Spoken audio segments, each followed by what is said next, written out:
Livre para todos os públicos.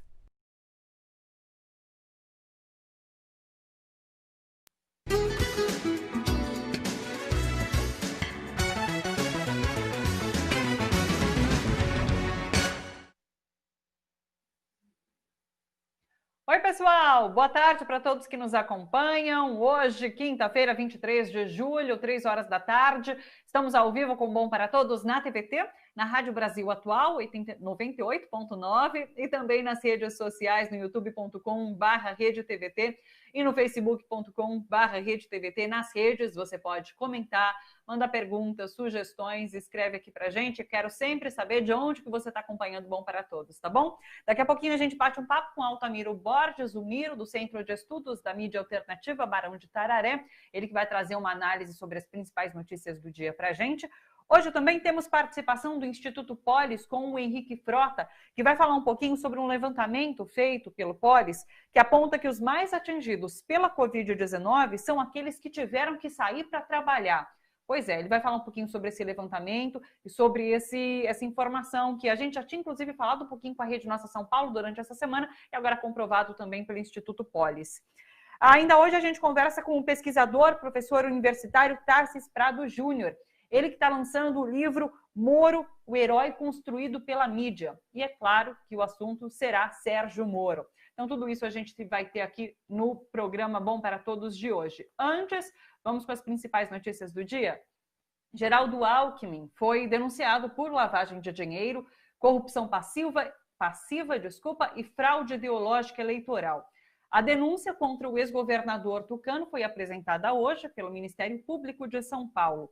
De acordo com os promotores, Alckmin teria recebido pelo menos 10 milhões de reais em doações não declaradas da construtora Odebrecht, isso na campanha de 2014.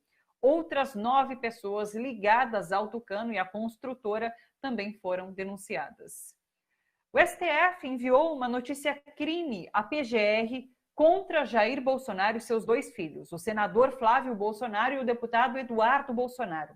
O ministro Alexandre de Moraes determinou que a Procuradoria-Geral da República se manifeste sobre as investigações que levaram à suspensão de 35 contas do Facebook e 38 do Instagram, essas contas ligadas ao presidente e seus filhos. A Procuradoria vai apontar se há indícios suficientes para que Jair Bolsonaro, Flávio e Eduardo sejam investigados formalmente pelo STF. Nos Estados Unidos, o prefeito de Portland foi atingido por bomba de gás lacrimogênio lançada por agentes federais durante um protesto antirracista. O democrata Ted Wheeler resolveu se juntar aos moradores que protestavam diante do Centro de Justiça da cidade, esse centro que está ocupado, inclusive, desde o dia 4 de julho, pelos agentes federais. A Força Nacional está em Portland desde o início da onda de protestos pelo assassinato de George Floyd por um policial. Ao contrário de outras cidades americanas, Portland ainda tem manifestações diárias contra o racismo e a violência policial. O Campeonato Paulista de Futebol teve a primeira rodada com estádios vazios por causa da Covid-19. O retorno teve um derby, Corinthians e Palmeiras. Os jogos sem torcida são um protocolo de segurança para evitar um novo coronavírus. Mas, é claro, isso vale dentro dos estádios. Do lado de fora, não há controle dos torcedores. Depois da derrota por 1-0, torcedores palmeirenses se acumularam no portão do clube e tentaram, inclusive, invadir a sede. Vamos ver.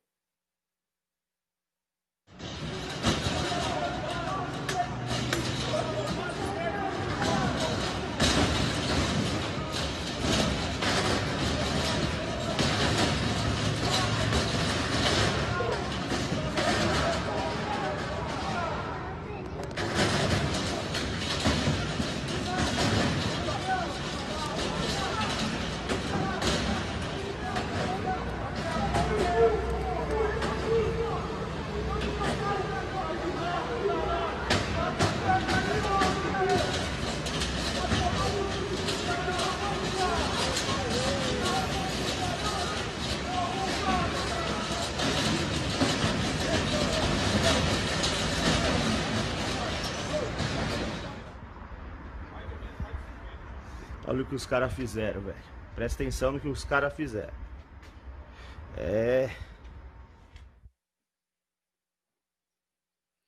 O Brasil tem 83.036 mortes pela Covid-19.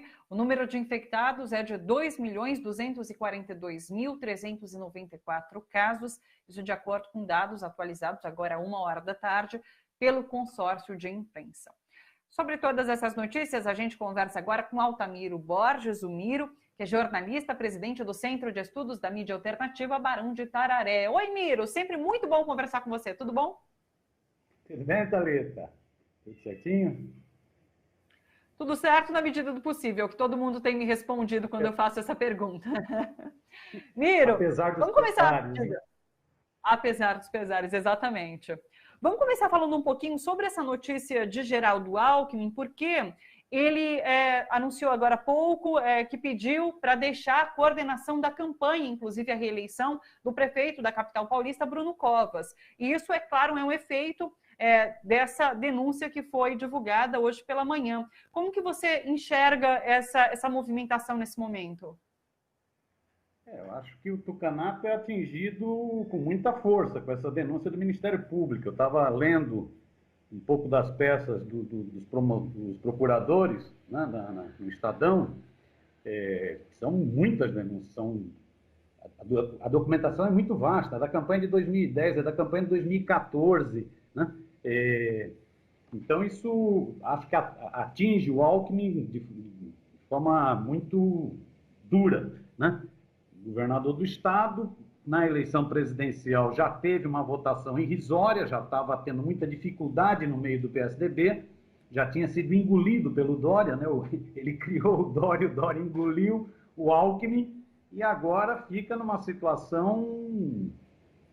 O engraçado de tudo isso é como demorou, né? Quer dizer, já pintavam denúncias, sempre muito... A mídia tucana de São Paulo sempre procurava abafar, mas pintava uma notinha aqui, outra notinha acolá, mas nunca se chegou ao Serra, como se chegou a semana passada, e ao Alckmin, como se chegou agora, né?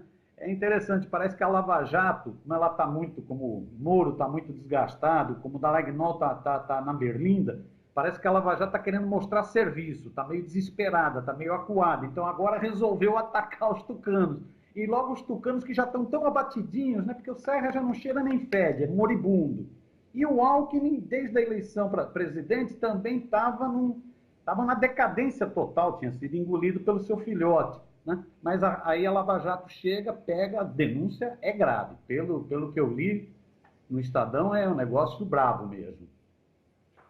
E há essa denúncia de que a Lava Jato sempre agiu muito em cima de um partido, então quando você diz que agora tenta mostrar serviço, é nesse sentido, né? De que a gente não foca só em um partido, mas estamos focando em outros agora, nesse momento.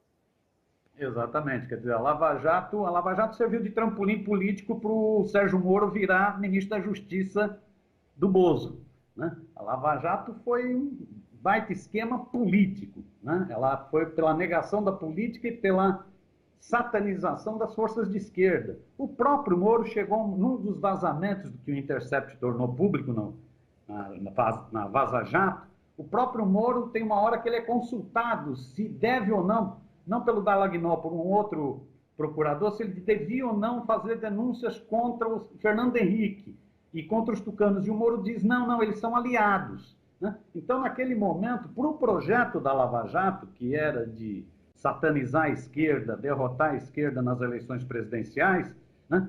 E para o projeto da Lava Jato, que também era, como também agora se comprova pela documentação do Intercept da Pública, ligada a interesses dos Estados Unidos, ou seja, a Lava Jato fazia parte de um projeto maior de desmonte do Estado Nacional Brasileiro, de destruição da Petrobras, de destruição de empresas de ponta da economia nacional, né? Então, naquele momento, eles não tocaram no tucano. Os tucanos eram aliados. A mídia era aliada, os tucanos eram aliados. Agora, eles estão muito desgastados, né? O Moro saiu com o rabinho entre as pernas, chutado pelo capetão, né? Vem perdendo influência, como atestam várias pesquisas, inclusive em redes sociais, né? Agora eles tentam mostrar serviço, tentam mostrar que não, querem, atingem todos os partidos. Tal. Agora, é isso, a denúncia é grave. Já devia ter sido feita há muito tempo atrás para não deixar a manipulação que tomou conta do Brasil. Claro. Queria falar com você também sobre essa cutucada do STF na PGR, que pede manifestação sobre essa denúncia do Facebook e do Instagram, que até caíram com contas por conta de fake news, por conta de uma estrutura para disseminação de fake news, na verdade. E é muito curioso que já não é a primeira vez que o STF tem que provocar de alguma forma a PGR para que ela se manifeste sobre investigações, né? O Bolsonaro não bobeou ao indicar o Procurador-Geral da República. Ele desrespeitou a lista tríplice e indicou um nome do seu interesse. Né? Indicou, inclusive, tentando seduzir. O Aras vive com a sedução de que pode ser ministro do Supremo. Né? Ele tentava fazer isso também com o Moro, calar a boca do Moro com a hipótese de ministro do Supremo, não deu certo, e agora faz com Aras. O Aras é o engavetador geral, né? Está cumprindo o papel que o Bolsonaro trabalhou para ele. Né? De vez em quando ele até tenta dar uma cutucada aqui, outra acolá, para não ficar totalmente desmoralizado. Ele já está muito desmoralizado no Ministério Público Federal, né? Augusto Aras, então de vez em quando ele até tenta dar uma disfarçada, mas ele é um homem do Bolsonaro. O Bolsonaro não bobeou, o Bolsonaro não entrou naquela de republicano, não. Ele falou, o procurador-geral é para servir ao meu propósito. Né? Do mesmo jeito como o procurador-geral serviu ao propósito de Fernando Henrique Cardoso e foi chamado de engavetador-geral. Né? E o Supremo, então, começa a pressionar, porque as denúncias são muitas denúncias. Né? Já tinha o inquérito levado a cabo pelo Supremo, encabeçado pelo ministro Alexandre de Moraes, né? Já havia esse inquérito que mostrava, né? Listava deputados bolsonaristas, youtubers bolsonaristas, empresários que financiavam, então esse inquérito já estava em curso. Agora ainda vem o Facebook e derruba, né? Essas 35 contas, 14 páginas, um grupo no Facebook, mais 38 grupos no Instagram, que também pertence ao Facebook. Quer dizer, é uma rede de disseminação de mentiras, né? É uma rede de disseminação de fake news, né? De contas ilegais, né? Uma militância, mas com muito robô, muito dinheiro, né? Que o Facebook vai e derruba. Hein? E um dos coordenadores dessa rede foi assessor do Flávio Bolsonaro, o filhote 01 do Bolsonaro, que o pessoal chama carinhosamente de Flávio Rachadinha. Né? Foi assessor. E hoje está no gabinete da presidência da República, no mesmo andar, lá pertinho do capetão, né? um dos responsáveis por essas contas. Ou seja, são muitos dados. Tinha o inquérito do Supremo, tinha a CPI das fake news, CPMI das fake news na Câmara Federal, agora o Facebook, e o procurador não toma atitude. Né? Ele é que tem que fazer essas investigações e não toma atitude. Daí, então, a pressão do Supremo. Né? É uma pressão que atinge o presidente, é uma pressão que atinge o 01, né? Filhote 01, o Flávio Rachadinha, e atinge o 03, né? O Eduardo Bolsonaro, também chamado carinhosamente de Dudu Bananinha. Né? Vamos ver o que o Aras vai fazer. Ele tem que tomar uma atitude, não dá mais para ficar enrolando. Né? Sim. Queria que você falasse também sobre o 5º Curso Nacional de Comunicação do Barão de Itararé, que vai acontecer agora, 24, 25 e 26 de agosto de 2020, e está com inscrições abertas, né? Está com inscrições abertas, as inscrições ficam abertas até dia 10 de agosto.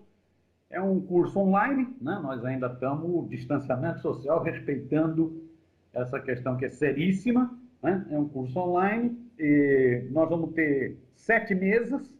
Né? Então, desde mesa com pesquisadores, né? Marcos Coimbra, Esther Solano, Felipe Nunes, desde mesa para entender o que é o bolsonarismo, o perfil do bolsonarismo, até mesas para discutir como que o bolsonarismo atua nas redes sociais, como que atua na mídia, qual a ofensiva que o bolsonarismo tem feito contra o humor e contra a cultura. Então vamos ter mesa, vai estar lá Mamberti, do Vivier, Aroeira, né? Guta Ramos, né? Vamos ter um time grande de pessoas para tratar desse tema, de cultura e humor, mesas sobre a ofensiva contra a liberdade de expressão, né? Então, são 7 mesas, 3 dias de trabalho. Acho que vai ser um curso legal que tem como centro, como eixo, como entender e como combater o bolsonarismo e o fascismo no Brasil. Esse é o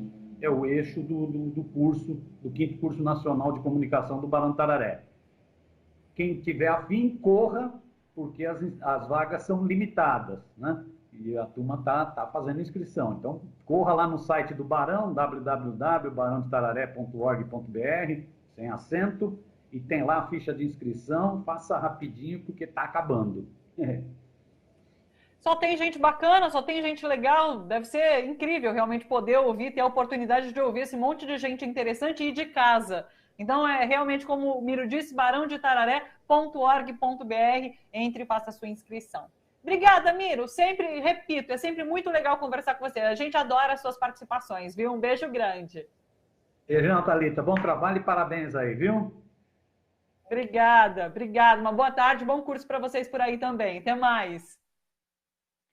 Vamos lá, pessoal. Recados. youtube.com/redetvt. Entre, se inscreva para receber notificação sempre que a gente entrar ao vivo. Você pode também se tornar membro. Daí você faz uma contribuição com a TVT, com a Rádio Brasil Atual, ajuda esse projeto de democratização da comunicação. E não esqueça de curtir o nosso vídeo sempre que você estiver acompanhando pelo Facebook ou pelo YouTube, porque daí esses dois, eles impulsionam o nosso vídeo para que ele chegue para mais gente. Bom, caiu aqui a minha TV, já liguei de novo. Vamos lá, já estamos com o nosso próximo entrevistado. A gente vai falar um pouquinho agora sobre a Covid-19. Sobre um levantamento feito, inclusive, pelo Instituto Polis. Deixa eu pegar todas as informações. A gente vai falar agora sobre os resultados desse levantamento recente, que aponta que quem está sendo mais atingido pela Covid são as pessoas que tiveram que sair para trabalhar. Pois é, esse cruzamento de dados do Instituto Polis, em parceria com o Lab Cidade, que é um laboratório de pesquisa e extensão da Faculdade de Arquitetura e Urbanismo da USP, e esse levantamento deixa evidente que quem saiu para trabalhar e realizou percursos longos de transporte coletivo é quem foi mais impactado pelos óbitos ocorridos por conta da Covid-19. Sobre isso a gente conversa agora com o Henrique Frota, que é coordenador executivo do Instituto Polis. Oi, Henrique, tudo bom? Oi, Thalita, boa tarde. Prazer estar aqui contribuindo novamente com Bom para Todos. A gente que agradece demais sempre as suas participações. Henrique, conta pra gente então um pouquinho sobre o que vocês descobriram a partir do cruzamento e levantamento desses dados. Olha, Thalita, desde o início da pandemia, né, nos últimos pelo menos 4 meses, nós temos percebido, a partir das análises territoriais que o Instituto Polis tem feito com parceiros, inclusive o Lab Cidade, né, da USP, que é muito importante a gente saber o perfil territorial de como a pandemia também tem se comportado. Nós temos muitas informações sobre o perfil social das pessoas contaminadas, especialmente as hospitalizadas e as que vêm a óbito, mas existem aspectos que o território revela e que são muito importantes. Então, boa parte das nossas pesquisas são dedicadas a entender como que no território da cidade de São Paulo, e certamente há conclusões que podem ser levadas também para outras cidades, a esse comportamento, né? Especialmente nesse momento em que nós já estamos falando de reabertura, de flexibilização de diversos setores da economia aqui na cidade. Então, especificamente sobre esse levantamento feito no sistema de transporte, nós usamos dados da SP-Trans, usamos dados também da pesquisa de origem e destino, que cruzados nos permitem entender o local de moradia e para onde se deslocam as pessoas que residem e que trabalham na cidade de São Paulo. E nós cruzamos esses dados no território do município também com as informações de vulnerabilidade e com as informações relativas à contaminação do coronavírus, hospitalizações e óbitos. E o que foi que nós descobrimos? Existe uma coincidência enorme, e aí nós podemos dizer que realmente a correlação é bem direta entre os territórios que têm sido mais afetados pela pandemia de maneira grave, com índices de óbitos super elevados, são os mesmos territórios da onde saem e, portanto, onde residem essas pessoas que na cidade de São Paulo têm que se submeter, né, às jornadas de deslocamento, né, principalmente para finalidades de trabalho. Nós não estávamos considerando nesse levantamento de dados deslocamentos nem para lazer, nem deslocamentos para compras perto de casa, como supermercado. Nós estávamos considerando jornadas de deslocamento casa-trabalho, principalmente. Até porque as escolas também estão paralisadas, né? Então, também não foi considerado deslocamentos para escolas, porque isso não está acontecendo. Então, aí no mapa nós podemos ver que as zonas principais em vermelho coincidem com as zonas onde há grandes índices, né, de hospitalização, né, que é esse achurado mais em cinza. Então, a gente pode destacar alguns focos. A região central de São Paulo, né, região da Sé, principalmente, mas também há focos muito importantes na periferia da capital. Então, em Sapopemba, na região leste, Cidade Tiradentes, Itaim Paulista, na região leste, indo mais ao sul, né, a gente pode falar de Cidade Ademar, não é? Tem aí campos abaixo do Butantã, não é? Toda aquela região ali do Capão Redondo também são focos importantes em que há uma correlação imediata entre a residência dessas pessoas que têm que se deslocar no sistema público e os índices de contaminação. E a gente sabe, né, que os postos de trabalho ficam em regiões centrais e nesse momento de trabalho essencial, muitas dessas pessoas que moram na periferia tiveram que continuar indo para as regiões centrais para continuar trabalhando, né? Agora, vocês também fizeram um cruzamento de dados, inclusive sobre trabalhadores informais e aonde essas pessoas vivem, e chegaram também a resultados interessantes e muito parecidos. Isso, Thalita. No final da semana passada, nós levantamos uma sequência também, não é, desse estudo do trabalho e do local de trabalho, agora olhando para os trabalhadores informais. E no caso dos trabalhadores informais, essa categoria ela abrange uma série de situações, né? Pessoas que trabalham sem carteira assinada, pessoas que têm uma empresa familiar, pessoas que estão dentro daquelas categorias de ambulantes, vendedores de rua. Então, nós estamos agrupando, né, e são os dados do IBGE, de fato, agrupam nessa categoria trabalho informal todas essas circunstâncias. E a partir desses dados, nós investigamos onde os trabalhadores informais na cidade de São Paulo residem. E boa parte deles tem um padrão de residência periférica, eles não residem no centro expandido da cidade de São Paulo, eles residem em distritos mais periféricos na cidade de São Paulo, e muitos deles coincidem com esses dados que a gente acabou de ver aqui no mapa. Então, há uma alta concentração de trabalhadores informais vivendo no extremo leste da cidade de São Paulo, vivendo no sudoeste da cidade de São Paulo, coincidindo ali mais ou menos com aquela mancha do Capão Redondo. Então, é mais uma circunstância que reforça, né, essa camada de vulnerabilidade da nossa população. Nós sabemos que tanto para o trabalhador informal e para a trabalhadora informal, como para mesmo uma grande parcela dos trabalhadores formais de carteira assinada, não existe home office. Não existe essa possibilidade. São categorias profissionais que não podem, né, trabalhar de casa. Eles precisam se deslocar para ter a sua renda diária. E no caso dos trabalhadores informais é ainda mais grave porque é uma categoria que, como não tem um salário fixo, ela depende do trabalho que faz de manhã para comer de noite, praticamente. Então, o giro de renda é muito importante para essas pessoas. Se eles ficam 5 dias sem ter renda, isso já tem um impacto direto na alimentação, por exemplo, deles no dia seguinte, né? Então, são pessoas que também, os trabalhadores informais também estão sendo obrigados a se deslocar na cidade de São Paulo. São esses trabalhadores que teriam que ter acesso ao auxílio emergencial, mas a gente sabe que muita gente ficou de fora, não conseguiu acessar e por conta disso acabou sendo obrigado a ir para as ruas realmente para trabalhar. Agora, Henrique, diante de tudo isso que você aponta, a gente tem na cidade de São Paulo a flexibilização do isolamento, reabertura de comércio, reabertura de bares e restaurantes, o que vai, inclusive, aumentar essa circulação na cidade. Isso, Thalita. Nós estamos vivendo já, né, fases de flexibilização em todo o estado de São Paulo há mais de um mês.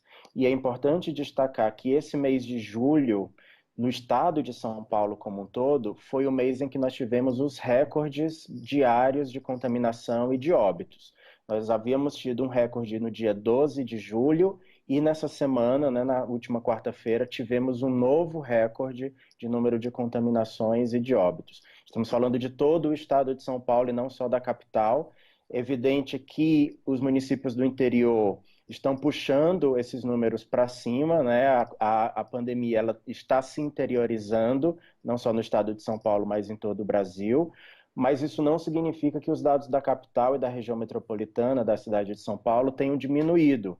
Houve um aumento também nesses territórios ao longo do mês de julho, e especialmente essa semana nós percebemos que houve um aumento, inferior ao aumento percebido na capital, mas houve no interior, mas houve um aumento também percebido na capital. Isso significa que, se estamos vivendo a flexibilização e os índices têm aumentado, nós temos que analisar como essa flexibilização tem se comportado nesses territórios, porque há uma distribuição desigual também dos impactos da flexibilização.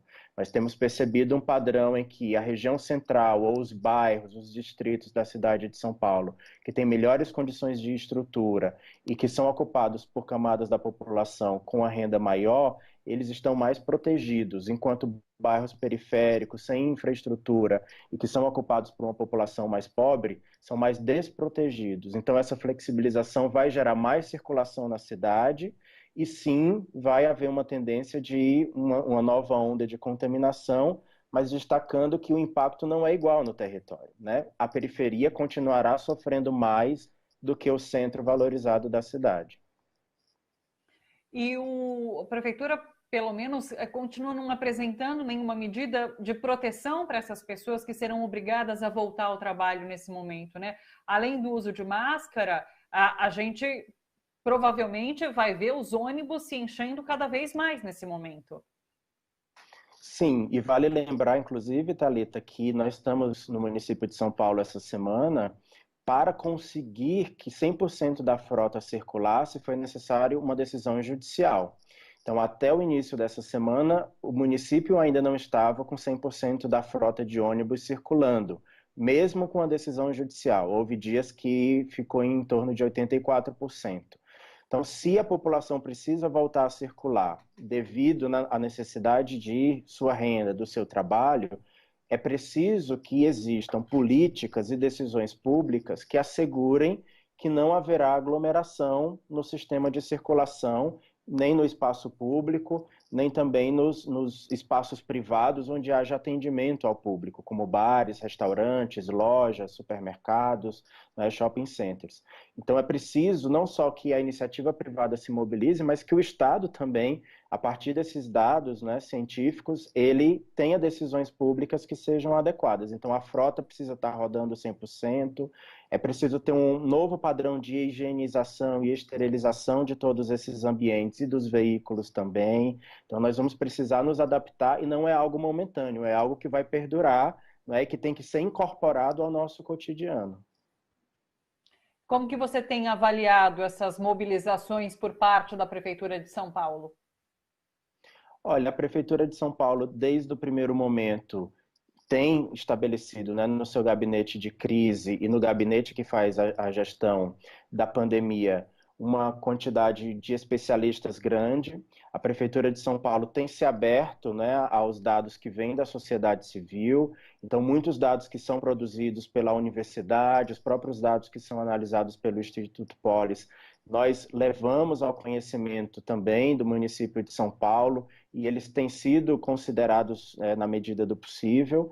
Então, nós estamos entendendo que esse é um momento, né, de união, né, dos esforços, união das inteligências de todos os setores, também para que a gente consiga lidar, né, da melhor maneira possível diante da pandemia.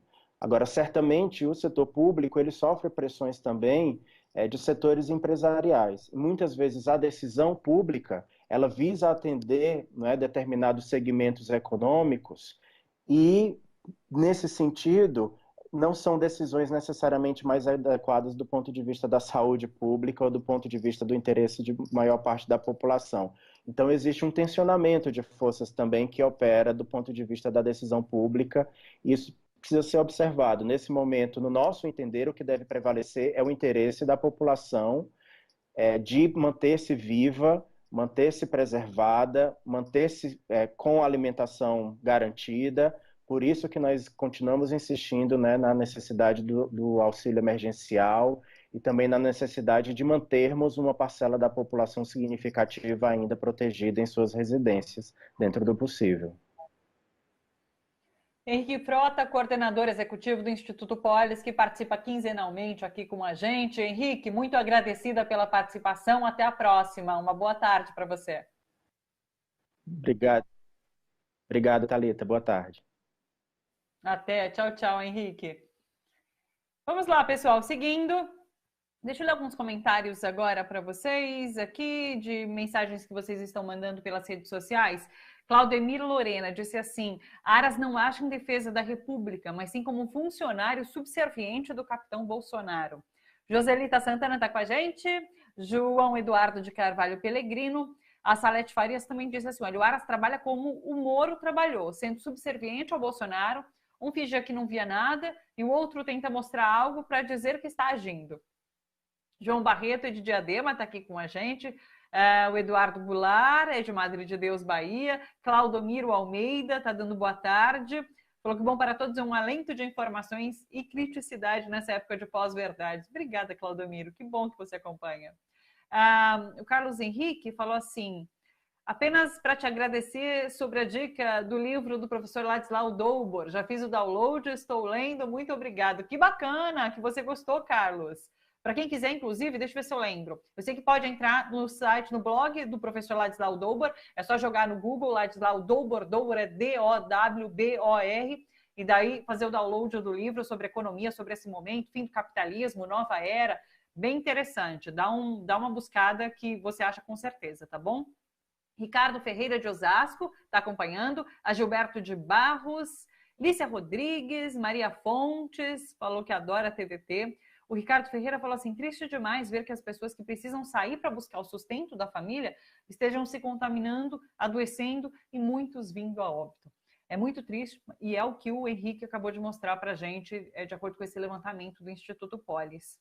Dacísio Evaristo é de Aracaju. O Marcos Henrique é de Vargem do Bom Jesus, Florianópolis, Santa Catarina. Deu parabéns, falou que é um programa enriquecedor para a população. Muito obrigada, Marcos. Vamos lá, vamos para a nossa próxima entrevista. Eu conversei agora com o Altamiro Borges, do Centro de Estudos Barão de Itararé, e ele falou um pouquinho sobre a figura de Sérgio Moro, mas agora a gente, inclusive, vai aprofundar essa conversa aqui no Bom para Todos. A gente vai falar sobre Sérgio Moro, o ex-ministro da Justiça, e segundo esse nosso próximo entrevistado, Moro é o herói fabricado pela grande mídia. Tarsis Prado Júnior é autor do livro lançado pela Cotter Editorial, que leva esse nome, inclusive. Esse livro é resultado de anos de estudo sobre a construção da figura do ex-juiz nos grandes veículos de comunicação. Tarsis também discute o papel da Operação Lava Jato e do próprio ex-magistrado dentro do governo Bolsonaro, fala sobre a perseguição jurídico-midiática que sofre o ex-presidente Lula, e é sobre isso que a gente conversa agora com ele, inclusive. Tarsis Prado Júnior, pesquisador, doutor em comunicação e linguagens, pós-doutorando em sociologia pela Universidade Federal do Paraná e professor universitário em Curitiba. Um prazer recebê-lo, professor. Tudo bom? Tudo bom, Thalita? Prazer é meu. Certo. Professor, começa explicando para a gente, então, dá uma resumida, na verdade, nesses anos de estudo que levaram a esse livro. Fala para a gente como que foi essa construção de Sérgio Moro, por que que a mídia se interessou por esse personagem e como ela ajudou a realizar essa jornada do herói que você descreve no livro. Fala um pouquinho para a gente sobre isso.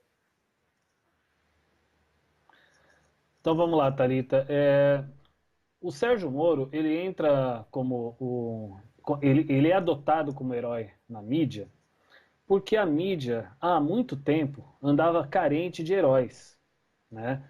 Então, ela não tinha alguém em que ela confiasse, que ela colocasse para a população como um salvador da pátria. O último que a gente pode pensar assim era no esporte, né? E que era o Ayrton Senna, né? A gente lembra como a própria Globo construiu o Ayrton Senna como um herói, mas nesse caso um herói do esporte, né? Mas precisava de alguém como herói nacional, principalmente alguém que vencesse os grandes monstros, principalmente os que afetavam a população como um todo, e principalmente alguém que fosse contra qualquer figura do campo popular, tá? Esses monstros que eu digo, os monstros que a grande mídia entende como sendo monstro, e se você pensar que a grande mídia é um braço das grandes empresas do grande capital, você vai entender que a mídia é que vai operar essa construção simbólica na sociedade. Então, ela precisava de alguém assim. No outro lado, já tinha o Lula. Quem conseguia bater o Lula? Não tinha ninguém que conseguia. E aí ela precisava de alguém. Todos que ela supostamente viu alguma tentativa de fazer isso, ela fracassou, né? O último, antes do Moro, que foi meio que um ensaio, foi o Joaquim Barbosa, mas o Joaquim Barbosa não conseguiu também se sustentar ali. E, em parte, no meu entendimento, seria até difícil conseguir fazer essa construção com o Joaquim Barbosa pelo fato do racismo, né? A classe média é muito, muito racista, em geral. E a gente está vendo, inclusive, agora, né, que depois de 2016 todo mundo andou se revelando, né? Muita gente saiu do armário e tem gente, inclusive, dizendo que, você vê por aí, o próprio presidente da fundação, da Funarte, se eu não me engano, né? A Fundação Sérgio Palmares, Camargo, né? Sérgio Camargo, isso. Fundação Palmares, isso, não é Funarte, Fundação Palmares, né? Um negro que é contra as políticas de cota, que é contra, enfim, tudo que tudo que todas as demandas dos negros, né? Enfim. Então, gente negando a escravidão, inclusive, é um absurdo. Então, o Joaquim Barbosa não ia conseguir fazer esse papel. E eis que aparece, então, o Sérgio Moro na Operação Lava Jato. Na verdade, o Moro ele aparece em 2004, foi no comecinho lá dos anos 2000, por conta da Operação do Banestado. Ele era auxiliar da Rosa Weber, né? E ele participou disso. E nas primeiras reportagens que se fazia a respeito dele, mostrava ele como um juiz durão e tal, né? Mas não tinha ainda esse tom agiográfico que a gente viu a partir de 2014, principalmente, quando vem a Operação Lava Jato.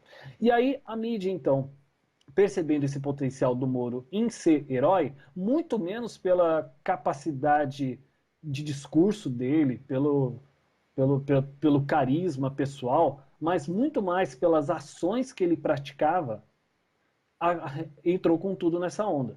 Então, por exemplo, o Moro adotou o modus operandi da Lava Jato, né, que era prender, né, e esperar a delação, né, se não delatasse não saía, né, ficava numa prisão preventiva ad eterno, né, e a mídia foi vendo que ele fazia isso, ele colocava os caras na cadeia e realmente mantinha.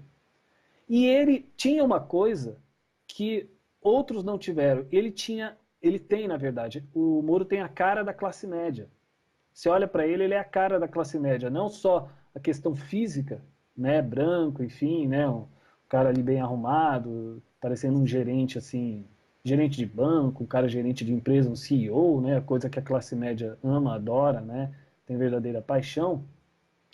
Não só por conta disso, mas porque ele tem na sua história de vida toda essa construção imagética que a classe média aspira, né? Ele é juiz, ele estudou, então a questão da meritocracia entra muito aí. Olha só, o cara estudou, olha, ele não chegou, não foi dado, ele não é um cara rico, ele é um cara que batalhou, veja só, o pai professor, a mãe dona de casa, é do Paraná, é um cara, e é de Curitiba, depois eu posso falar um pouco mais desse assunto, a questão de Curitiba. Então, é o cara perfeito. E a mídia vendo isso, pronto, começou a fazer todas as matérias, todas as reportagens, o espaço amplo que foi dado ao Moro na mídia, foi todo no sentido de criar essa figura do salvador da pátria. Para você ter uma ideia, uma das reportagens que eu estudei que foi publicado na Gazeta do Povo, e depois eu até explico por que eu estudei esse jornal, que foi a parte da empiria, a parte empírica mesmo do trabalho, tem um editorial dizendo: a lei está do lado de Moro. Olha só, Não é o Moro que está do lado da lei. A referência é o Moro ao qual a lei se adere a ele, né? E a gente viu que durante o ano de 2016 para cá, só depois das denúncias da Vaza Jato é que a gente começou a ter alguma desconfiança, mas até então, tudo, praticamente tudo que vinha do Moro lá para o STF ou STJ, TRF4 não precisa nem gastar o latim para falar sobre isso. Tudo era tudo era autorizado, tudo era validado. Os que se as coisas que eram questionadas eram ignoradas ao melhor estilo Moro, né? Não vem ao caso. Agora, então, professor, oi. Você citou a questão da Vaza Jato, né? Eu queria saber como que a imprensa se comportou a partir da Vaza Jato. De alguma forma foi um balde de água fria nesse projeto que era do herói Sérgio Moro? Como a mídia passa a se comportar a partir dessas revelações que sujam um pouco a imagem desse juiz perfeito? Então, primeiro a gente tem que relativizar, porque o sujar a imagem dele, assim, ele sujou em termos.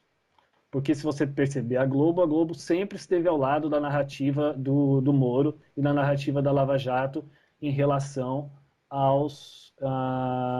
em relação aos argumentos de defesa deles, né? Então, ou seja, qual que eram os argumentos principais na época? Que, enfim, a gente falou aquilo, se falou aquilo não importa tanto, porque foi vazamento legal, foram os hackers, foi um hacker. Você lembra muito bem que a defesa dele foi isso, é um hacker e que isso não tem validade, né? Então, assim, a Globo, é só você relembrar, e se não conseguir relembrar, é só jogar no YouTube, na internet que tem lá. A Globo sempre defendeu, nunca deu espaço para o contraditório ali, ou não deu o espaço que deveria ser dado, né? Algumas, na mídia mainstream, as poucas vozes ali, você pode pensar ali um Reinaldo Azevedo na Band falando, e talvez um outro ali, articulista, né? Talvez Mônica Bergamo, eu vi que foi uma que deu... Que começou a falar bastante da Vaza Jato, enfim, a Folha de São Paulo se aliou, né, fez algumas reportagens pontuais sobre a Vaza Jato, mas onde ele perdeu bastante, se você pensar assim, essa característica do herói que ele vai perdendo, é um pouco mais agora, é um pouco mais recente, quando ele sai do governo Bolsonaro, que aí ele tem uma quebra em alguns seguidores dele. Mas até então, tá todo mundo fechado com ele. Claro, a mídia alternativa era a mídia que mais falava disso. Aliás, não foi surpresa nenhuma as revelações da Vaza Jato. Eu estava terminando a tese quando vieram as revelações da Vaza Jato. Para mim, não me surpreendeu em nada. Nadinha, né? Então, assim, a figura do Moro ainda tem uma certa credibilidade. A gente não pode esquecer disso. Ele tem Você fala sobre... Pode falar. Você fala sobre esse perder a credibilidade agora mais recente, né? Quando, de fato, ele sai do governo. Para a grande imprensa, para a Rede Globo, esse foi o momento de voltar a apoiar, tendo em vista que, enquanto ele fazia parte do governo, e um governo que rumava para um lugar não interessante, isso era ruim, e ele saindo e se descolando dessa imagem do governo Bolsonaro, a Globo pode voltar a construir esse projeto de candidato, de herói, inclusive? Na verdade, Thalita, a Globo nunca deixou esse projeto de lado. É como o Lula falou uma vez, acho que foi numa audiência lá com o próprio Moro, que ele estava condenado a condenar ele. E a mídia que condenou junto, que estava ali junto, também está condenada a seguir junto, adiante, de mãos dadas com ele até o projeto final, né? Você tinha me falado no começo sobre a questão do herói, eu esqueci de falar. Eu fiz o meu estudo, eu fiz um paralelo do herói na mídia com os estudos do Joseph Campbell, que é considerado o maior estudioso em mitos e heróis no mundo até hoje. O que o Joseph Campbell fala? Que a maioria dos mitos, de histórias fantásticas de heróis, ela converge num roteiro só. Todo herói sai de um mundo comum, entra no mundo desconhecido, passa por provações e retorna com o elixir, com o prêmio, né? Então, eu coloco isso no livro de uma maneira bem didática, né? Que o Moro, ele sai do mundo comum dele de juiz, vai se aventurar no mundo estranho, que é o mundo da política, travestida de justiça, ganha diversos... quando ele enfrenta esses poderosos, um atrás do outro, até chegar o poderoso final, que foi o Lula. Então ele vai ganhando batalha após batalha, então é o herói que vai ganhando, que vai conseguindo passar pelos vários limiares, né? Vai conseguindo ali e retorna com o Elixir. E foi interessante que quando eu estava construindo a tese, eu não tinha certeza que ele voltaria com o grande Elixir, que foi a prisão do Lula. Então quando ele prende o Lula, ele conseguiu simplesmente o que nenhum outro herói, né? Eu faço até, não que seja considerado herói, mas lembrando lá num passado não tão recente em termos históricos, do Carlos Lacerda, né? Que era o demolidor de presidentes, né?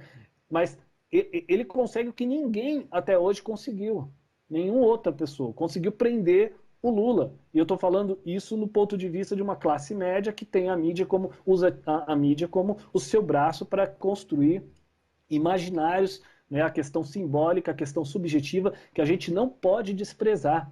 Né? A gente pensa hoje, tudo bem, hoje até que está um pouquinho mais fácil a gente relativizar algumas coisas, mas vamos voltar a 2016. Em 2016, quem era contra a Lava Jato? Quem era contra a Lava Jato praticamente era contra... Podia-se dizer que era contra a humanidade. A Lava Jato era um valor em si.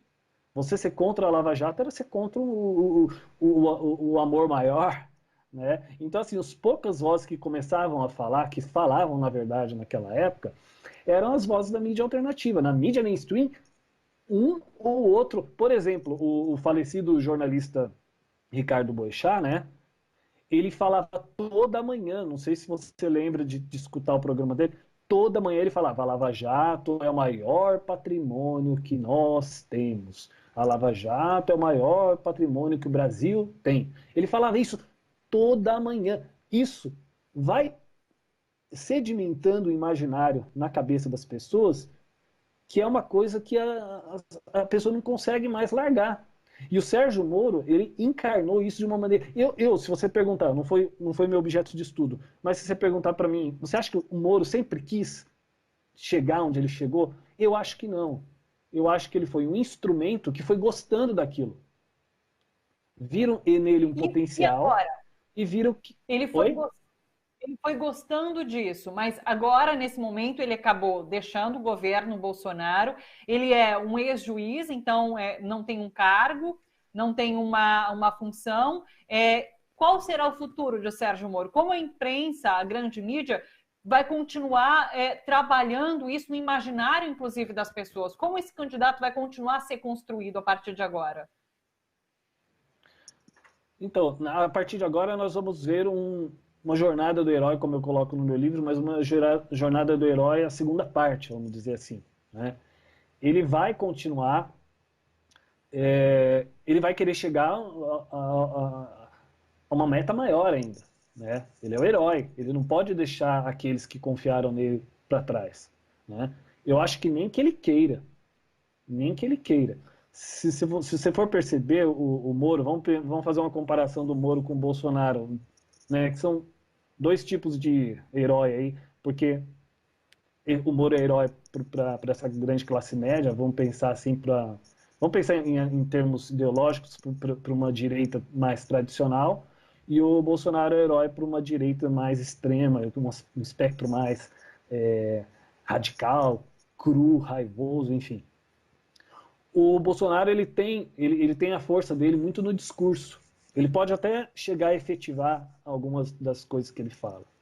Mas já o Moro, a força dele não é no discurso. A voz dele, inclusive, até os apoiadores dele né, sabem que a voz dele não convence ninguém. Né? Não é aquela voz que magnetiza e tal, e ele também... A linha argumentativa que ele coloca não seduz. Mas ele é o cara que ele faz. E a classe média gosta de gente que faz. Pensa o que é um gerente médio, assim, um CEO. É o cara que faz. O cara que planeja é o conselheiro, é o dono, entendeu? Então, assim, vamos pegar o Moro, ele é o cara que vai fazer. Então, eu não tenho A não ser que aconteça algo, e hoje a gente tem que sempre colocar esses sinões, algo muito surpreendente, mas eu tenho certeza, tirando isso que eu falei aqui, que Moro é candidatíssimo, ele vai querer chegar à presidência. Até porque tem muito interesse atrelado a ele, e até porque ele não vai ficar impondo o jeito dele. O Moro, ele traduz o jeito da elite. Por que ele entrou em choque com o Bolsonaro? Porque era o estilo próprio de um candidato, de uma pessoa, uma personificação. O outro, uma personalização. O outro já é a representação de um status quo, né? Que vai operacionalizar aquilo que dele é demandado. Né? E por que o Moro, né, chega a esse... eu queria muito abordar isso. Por que o Moro chega a esse status? Por que ele foi escolhido também? E por que eu escolhi também um jornal de Curitiba para falar disso? Porque Curitiba é uma cidade muito classe média. Curitiba, para vocês terem uma ideia, e muito direita, muito conservadora. Curitiba, para vocês terem uma ideia, só teve 2 experiências progressistas na história, na prefeitura.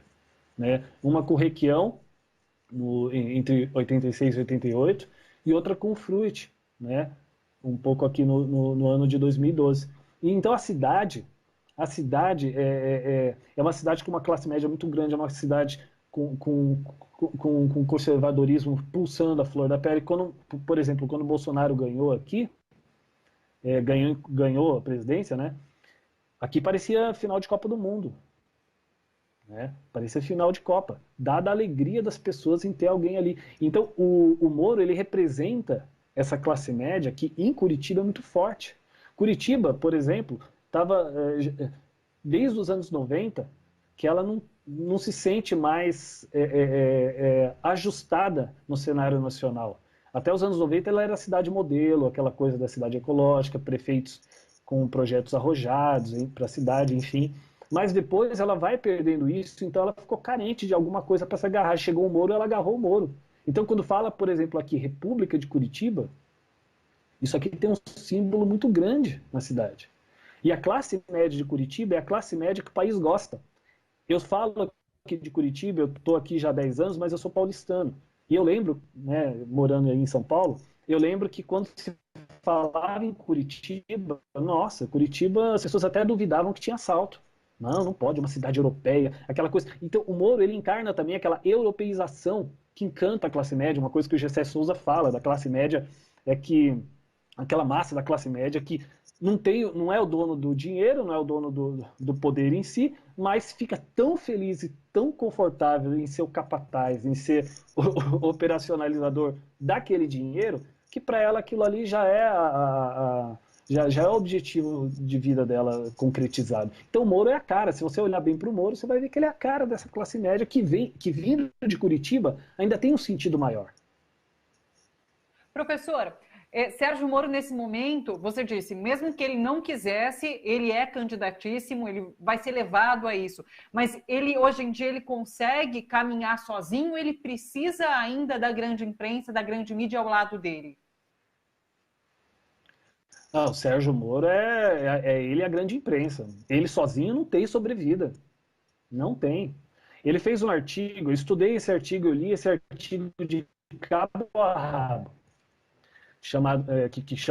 Que fala da Operação Manipulite lá na Itália, que prendeu os poderosos. É um artigo que foi publicado numa revista da SEB, em Brasília, uma revista de estudos jurídicos, e lá que ele fala sobre essa operação tal, lá na Itália, que prendeu os poderosos. Então ele se inspirou muito nisso. Né? Então, isso traduz o quê? Uma missão que ele sempre achou que teve. Mas não é uma missão dele. Não é uma missão dele. Nesse artigo, inclusive, ele coloca... O cerne principal desse artigo não é só mostrar a Manipulite. O cerne principal é mostrar... O objetivo principal do artigo é que ele fala claramente, se a mídia não estiver junto com a justiça, não tem como se fazer justiça, não tem como pegar os poderosos. Então, ele fez o modo dele, e esse foi o grande pulo do gato. Isso que diferenciou também o Sérgio Moro dos outros. Aliás, o Sérgio Moro, isso aí dá até um outro livro, o Sérgio Moro é uma das pessoas que mais entende de mídia que eu conheço. Né? Ele sabe como ele tem o timing. A melhor coisa que ele pode não ter o discurso dele, ele é fraco, enfim, mas ele tem o timing. Pode ver que a Operação Lava Jato, ele controlava, a Vaza Jato mostrou, ele controlava o timing da operação. Ó, não joga agora, porque agora não vai dar manchete, joga nessa hora. Né? Ele tinha lá os repórteres, os amigos dele, que, né, na grande imprensa, que publicavam tudo que eles passavam. Já no final da minha tese, eu lembro que teve uma entrevista lá com a Cristiane Machiavelli, que foi assessora da Lava Jato, assessora de imprensa. Ela falava, ela disse assim para o Intercept, falou, ó, tudo que a gente mandava, eles davam. Então você imagina, você que é uma jornalista, a gente que estuda isso, chega um release para o jornalista, ele lê e tá bom. Da onde que veio? Ah, veio lá da Lava Jato. Ah, então é só publicar, né? É só isso. Aí o contraditório. Não tem. É isso. Então, assim, o Moro, o Moro, entendam bem, o Moro só sobrevive se ele tiver a imprensa do lado. E só sobrevive se tiver a Globo do lado. Principalmente a Globo. Então, a Globo vai com ele. Se a Globo não for com ele, aí ele não tem nem como ir. Sérgio Moro não tem vida própria, é como se fosse um peixe que se você tirar do aquário, ele morre. E nas suas previsões, essa parceria deve continuar? Ah, sim, porque a Globo está condenada a continuar com esse herói que ela criou, né? Você não pode, você cria o filho, você vai abandonar? Não, ela vai continuar. Um cara que talvez faça uma frente grande aí junto com ele, mas como ele é marqueteiro, ele sabe muito bem está pisando, eu acho que ele vai ter o Dória. O Dória é um cara que ele tem essa ambição de ser presidente, e a Globo também vê ele com uma certa simpatia. Mas entre o Moro e o Dória, olha só, o Moro prendeu o Lula. O Dória não. Quem que é herói? Sim. Entendeu? Professor Tarsis. Sim. O professor Tarsis Prado Júnior, autor do livro Moro, o herói fabricado pela grande mídia. Foi muito bacana conversar com você. Acho que deu para a gente entender muito do que é construção, o que é a construção desse personagem de fato. Inclusive, se você quiser, que está nos acompanhando, quiser ter acesso a esse livro, ele está à venda na cotter.com.br, que é a Cotter Editorial, pela qual foi publicado esse livro. cotter.com.br está lá, é só você entrar e procurar pelo livro, a capa está aqui, Moro, o herói construído pela mídia, do professor Tarsis Prado Júnior. Tarsis, só agradecimentos pela participação e pela conversa aqui hoje, viu? Muito obrigada. Obrigado, eu que agradeço o convite, estou à disposição para quaisquer outras dúvidas, se quiser chamar para falar outras vezes, estou à disposição, porque é um assunto que é um personagem que fez diferença, isso foi é isso que me motivou, é um personagem que fez diferença, a gente gostando ou não, ele fez diferença na vida do país. É um personagem que mudou uma eleição, é um personagem que, se você fosse escolher qual personagem, vários fatores fizeram com que a gente chegasse onde estamos hoje com o Bolsonaro no governo. Se você me perguntasse qual pessoa, escolha uma pessoa que literalmente fez mudar o curso. Não tenho dúvida em afirmar que foi Sérgio Moro. Obrigado. Como você disse, querendo ou não, a gente vai continuar acompanhando os passos de Sérgio Moro e daí a gente conta, é claro, com as suas análises para nos ajudar a entender esses passos. Obrigada, professor. Um abraço, uma boa tarde. Muito obrigado, Thalita. Até mais. Até. Vamos lá, pessoal. Alguns minutinhos para os últimos comentários. Muita gente elogiando a entrevista com o professor Tárcio. José Leocádio, bela entrevista, vivendo e aprendendo. Marcelo Nogueira, parabéns, excelente entrevista. Carlos Henrique, análise sólida do professor Tárcio. O Joaquim Neto falou, bom para todos, de longe o melhor noticiário do país. Muito obrigada, Joaquim. Teodolina Silva, é um mito, mentira. Bolsonaro, outro herói da farsa em relação ao Moro. A Celina, de São Paulo, falou, bom para todos, é muito bom, é importante para a gente ficar informado de tudo que está acontecendo no nosso meio político. Rosimar Pereira, na verdade, o Moro não é só um produto midiático surgido da classe média, mas sim das estratégias americanas que não atuam apenas aqui, sim em toda a América Latina. Ficou faltando conversar sobre isso, sobre realmente sobre as relações com a polícia, o FBI americano, né? Isso que surgiu, inclusive, com mais evidência na semana passada. Ficou faltando falar sobre isso, Rosimar. Noris Guedes, temos que ficar atentos em 2022. A Rede Globo vai tentar emplacar esse sujeito. José Eduardo, excelente análise. Plínio Labriola, excelente programa. Rogério Vieira, Moro é um traidor do nosso Brasil. Pessoal, agradeço demais a companhia, todos os comentários. A gente volta amanhã, às 3 horas da tarde, com Bom para Todos, sempre trazendo especialistas, análises interessantes e diferentes do que você encontra na grande mídia, em outros veículos de informação. Eu espero vocês amanhã às 3, tá bom? Combinado? Um beijo grande, boa tarde, até lá. Tchau, tchau.